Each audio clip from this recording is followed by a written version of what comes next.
ఓం శాంతి. The డిబేట్కు స్వాగతం.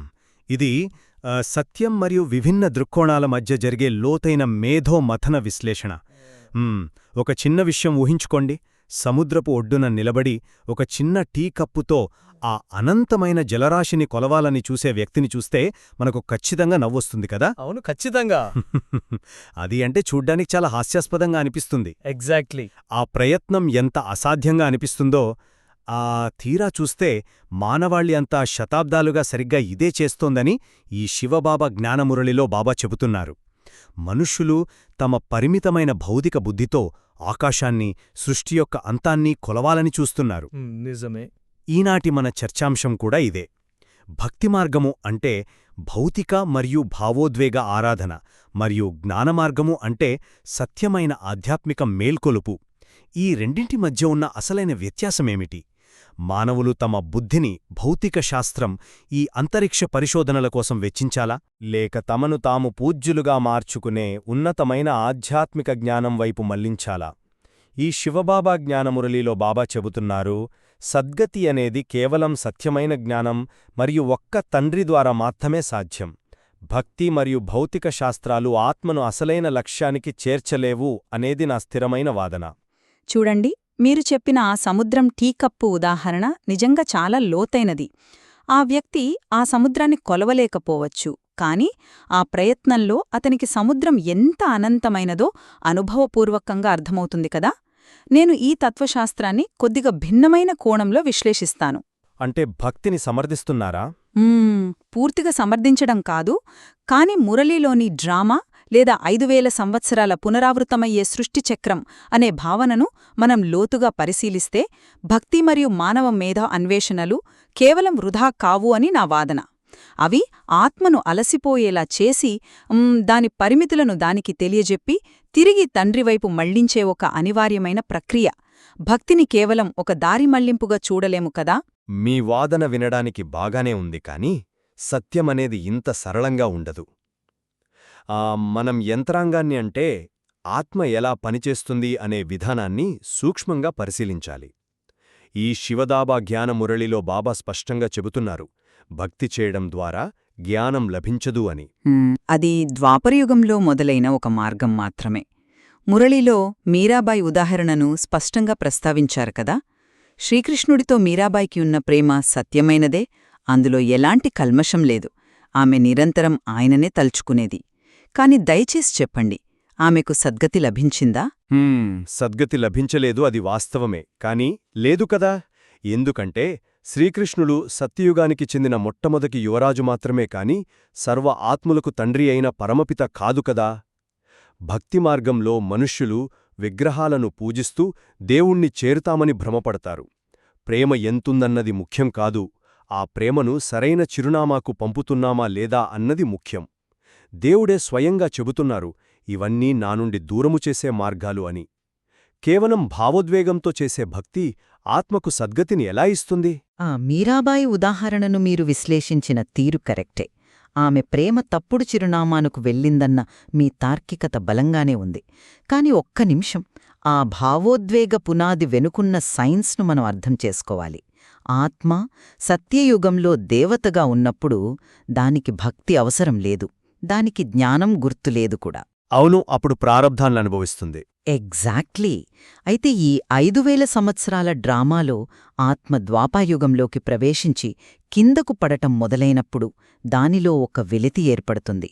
నిరాకారుడైన భగవంతుణ్ణి నేరుగా అర్థం చేసుకునే సామర్థ్యం ఆ పతిత ఆత్మకు వెంటనే ఉండదు. అందుకే ఆత్మ ముందుగా రూపాలను అంటే సాకారాన్ని ఆశ్రయిస్తుంది. శ్రీకృష్ణుడి పట్ల మీరాబాయి చూపిన ఆ తీవ్రమైన ప్రీతి అనేది ఒక రకంగా భావోద్వేగ సాధన అంటారా దాన్ని? అవునండి. భక్తి ఆత్మకు ఎలా ప్రేమించాలో నేర్పుతుంది. ఆ తర్వాత వచ్చే జ్ఞానం ఆ ప్రేమను ఎవరికివ్వాలో నేర్పుతుంది.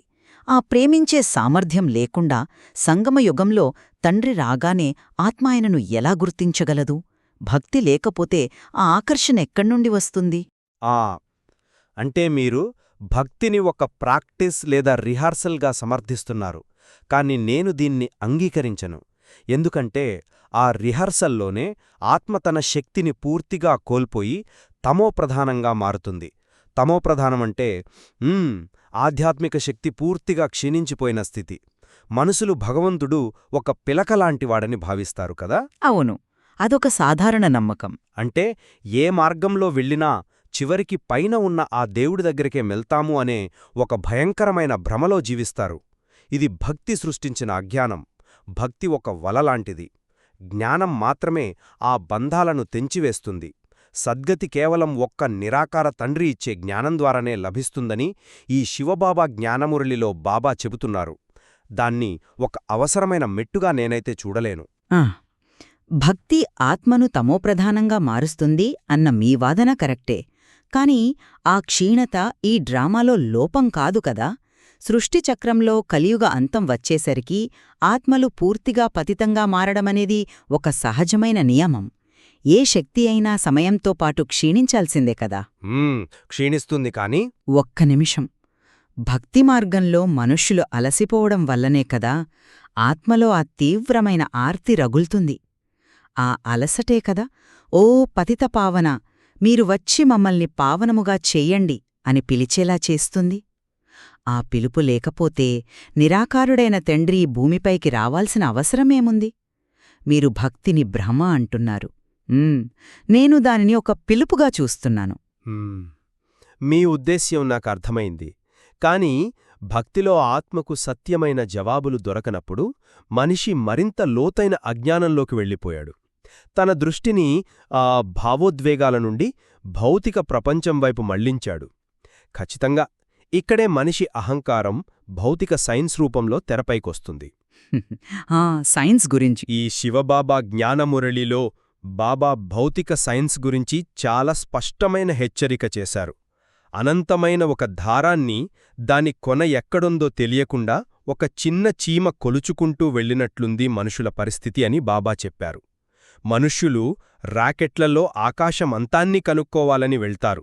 బ్రహ్మమహాతత్వము అంటే ఈ విశ్వానికి ఆవలున్న అనంతమైన మూలస్థానం. దానికి అంతం లేదు. కాని సైన్స్కు ఒక గర్వముంది, మేము అన్నీ తెలుసుకోగలమని. గర్వం అనడం కంటే కూడా కాని ఈ భౌతిక అన్వేషణల వల్ల ఆత్మకు ఒరిగేదేమిటి? ఒక శాస్త్రవేత్త అంతరిక్షాన్ని కొలిచినంత మాత్రాన ప్రపంచమాయనను పూజిస్తుందా? లేదు కదా. దైవిక గుణాలు, పవిత్రత ఉన్నవారినే ప్రపంచం పూజిస్తుంది.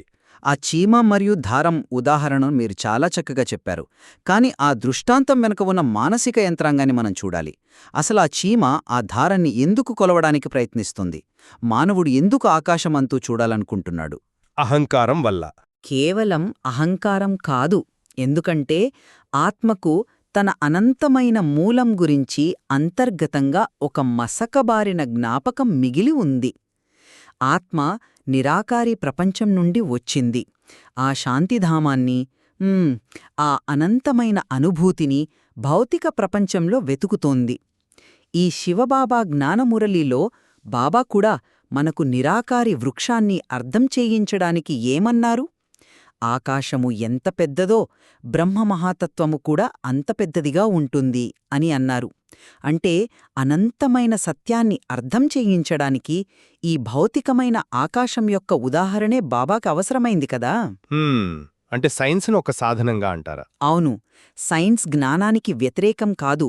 అది మానవ మేధస్సుని విస్తరింపచేసి ఆత్మకు అనంతం అనే భావనను పరిచయం చేసే ఒక వేదిక. మీ వాదంలో ఒక రకమైన కవిత్వం ఉంది, కాని వాస్తవం చాలా కఠినంగా ఉంటుంది. సైన్స్ ద్వారా అనంతాన్ని అర్థం చేసుకోవచ్చు అనడం ఒక భ్రమ. బాబా మురళిలో స్పష్టంగా హెచ్చరిస్తున్నారు, ఇది మనుష్యుల బుద్ధి, సైన్స్ యొక్క గర్వం కూడా మనుష్యుల్లో ఉంది అని. అహంకారం ఎప్పుడూ ఆత్మను వాస్తవ స్థితి నుండి దూరం చేస్తుంది. అహంకారం దూరం చేస్తుంది, నిజమే.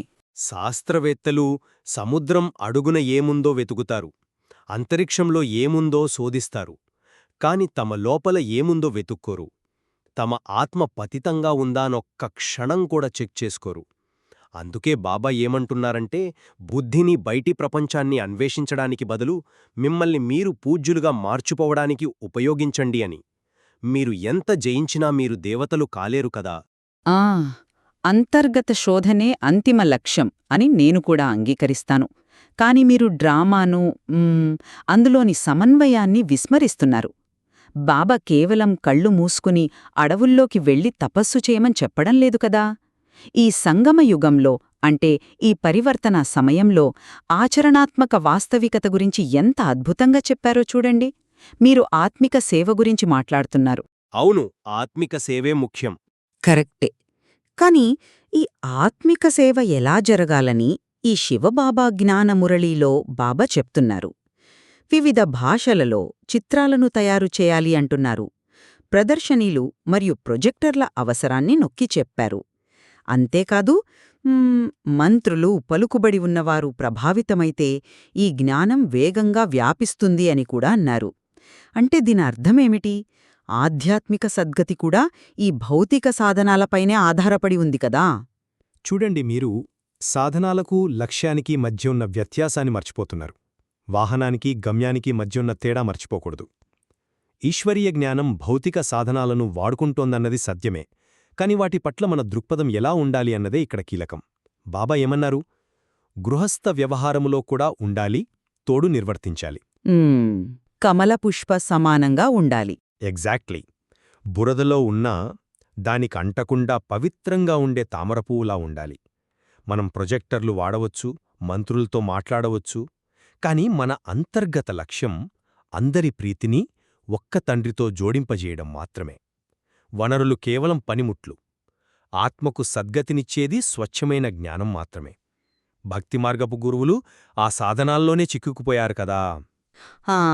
భక్తి మార్గపు గురువులు సాధనాలలో చిక్కుకుపోయారు అన్న మీ విశ్లేషణతో నేను 100% ఏకీభవిస్తాను. భక్తి మార్గం ఆకారాన్ని పట్టుకొని నిరాకారాన్ని మర్చిపోయింది. మనుషులు తమను తామే భగవంతుడిగా ప్రకటించుకునే స్థాయికి దిగజారిపోయారు. ఇది చాలా లోతైన పతనం. అయితే నేను మళ్ళీ ఆ 5000 సంవత్సరాల డ్రామా కేంద్రబిందువుకే వస్తున్నాను. ఈ పతనం కూడా ముందుగా ప్లాన్ చేయబడిందే కదా. ప్లాన్ చేయబడింది, కాని దాన్ని సమర్థించలేం కదా. మనమొక స్ప్రింగ్ ఉదాహరణను తీసుకుందాం.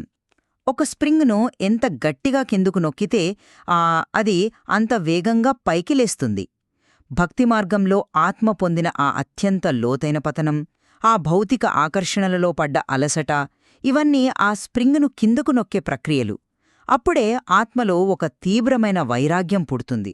నేను దాన్ని ఆత్మ తనను తాను శూన్యం చేసుకునే ప్రక్రియగా చూస్తున్నాను. భక్తివల్ల ఏర్పడిన ఆ శూన్యమైన పాత్రలోనే కదా దేవుడు తన జ్ఞానామృతాన్ని నింపగలడు. ఆ స్ప్రింగ్ ఉదాహరణ, శూన్యమైన పాత్ర అనే విశ్లేషణ వినడానికి బాగున్నాయి. పతనాన్ని వైరాగ్యానికి మెట్టుగా చూడటం ఒక సానుకూల దృక్పథమే కావచ్చు. కాని జ్ఞానమార్గంలోకి వచ్చిన తర్వాత కూడా ఆ పాత సంస్కారాల పట్ల సానుభూతి చూపటం అత్యంత ప్రమాదకరం. ఆ భక్తి తాలూకా ఆలోచనల గురించి మన వైఖరి చాలా కఠినంగా ఉండాలి.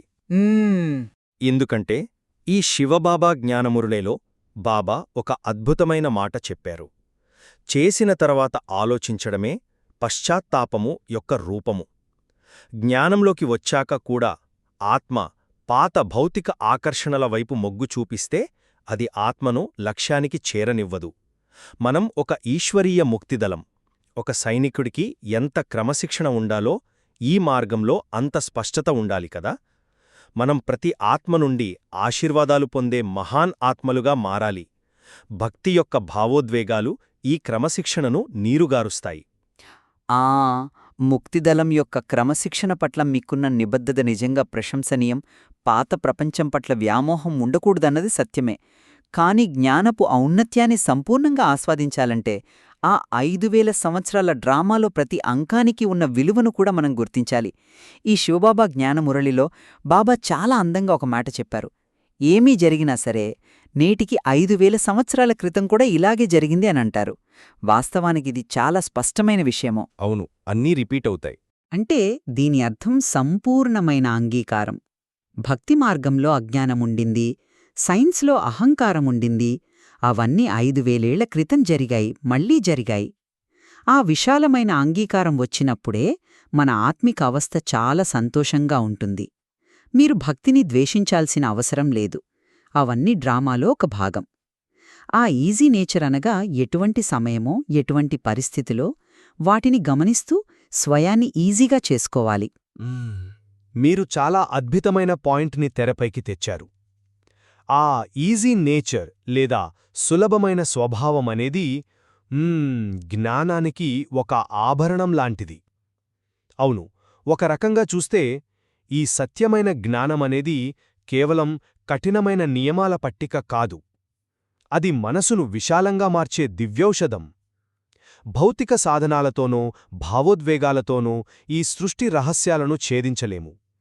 మన బుద్ధిని వెనక్కి తీసుకోవాలి. మన దృష్టి అంతా స్వకల్యాణం మరియు ఇతరుల కళ్యాణం పట్ల మాత్రమే కేంద్రీకరించాలి కదా. ఖచ్చితంగా ఇతరులకు సుఖాన్ని, శాంతిని ఇచ్చే మహాత్ములుగా మారడమే నిజమైన ఆత్మ ఉన్నతికి మార్గం. భ్రమల నుండి బయటపడి జ్ఞానమార్గములో అడుగులు వేస్తూ ఆ ఒక్క తండ్రితో సత్యమైన ప్రీతిని జోడించడమే మన అత్యున్నత లక్ష్యం. ఆ లక్ష్యం పట్ల నాకు ఎలాంటి సందేహం లేదు. సత్యమైన మార్గం జ్ఞానమే. చేరాల్సిన గమ్యం సద్గతే. భౌతికమైన సైన్స్తో అనంతాన్ని కొలవడం లేదా భక్తితో భగవంతుణ్ణి బంధించడం అసాధ్యమే. కాని ఆ కప్పుతో కొలవాలని చేసిన ప్రతి ప్రయత్నం, భక్తిలో పడ్డ ప్రతి కన్నీటి బుట్టు అన్నీ ఈ డ్రామాలో ముఖ్యమైన ఘట్టాలేనని మనం అర్థం చేసుకోవాలి. ఆ దాహం తెచ్చే అమృతం ఈ ఈశ్వరీయ జ్ఞానం. విభిన్న దృక్కోణాలతో ఈ మురళిని చదివినప్పుడు ఆత్మ ఎదుగుదలలోని సూక్ష్మమైన దశలు మనకు మరింత స్పష్టంగా బోధపడతాయి. అక్షరాలా సత్యం. సముద్రాన్ని కొలవడానికి ప్రయత్నించి అలిసిపోయిన ఆత్మ చివరికి తానే ఒక స్వచ్ఛమైన నీటిబొట్టుగా మారి ఆ సముద్రంలో ఎలా లీనమైపోవాలో ఈ శివబాబా జ్ఞానమురళీలో బాబా మనకు స్పష్టంగా నేర్పుతున్నారు. బాహ్య ప్రపంచాన్ని కొలవడం మాని స్వయాన్ని పూజ్యంగా మార్చుకోవడమే అసలైన సద్గతి. శ్రోతలు, భౌతిక సైన్స్, భావోద్వేగపూరితమైన భక్తి మరియు సత్యమైన జ్ఞానానికి మధ్య ఉన్న సంబంధాన్ని మీ విచక్షణకే వదిలేస్తున్నాం. ఈ జ్ఞానంలో శోధించడానికి ఇంకా ఎంతో ఉంది. ది డిబేట్కు సంబంధించిన ఈ చర్చను ఇక్కడితో ముగిద్దాం. ఓం శాంతి.